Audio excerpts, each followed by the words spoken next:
Coleridge's Annex 4 and International Code of Signals, or ICS. According to Coleridge's Annex 4, distress signals and the International Code of Signals, SOS is the standard international distress signal. Transmitting procedure. 1. Understand Morse code for SOS. Short flash dot, light shown for about 1 second. Long flash dash, light shown for about 3 seconds. Spacing between flashes, 1 second gap. Between groups, dots, dashes, dots, 3 seconds gap.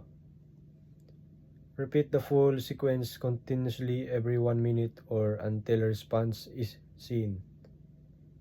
Number 2. Equipment use.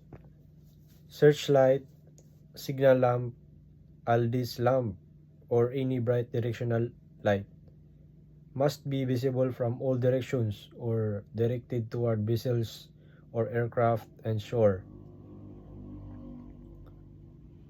Standard sequence.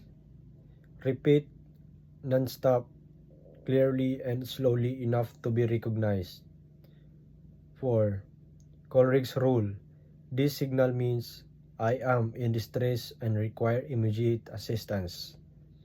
It is only used when life or vessel is in grave danger. Receiving procedure. 1.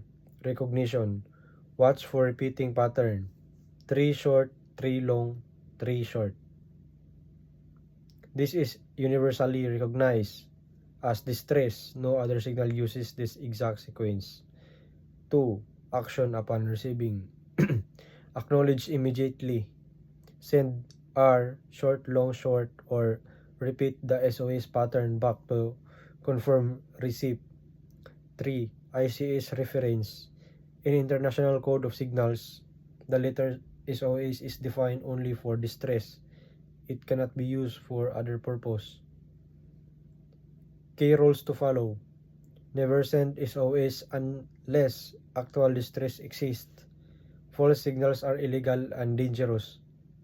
Light must be powerful enough to be seen at sea and air at distance. Keep the sequence regular, clear, and slow so it is not mistaken for other signals. And lastly, repeat continuously until help arrives or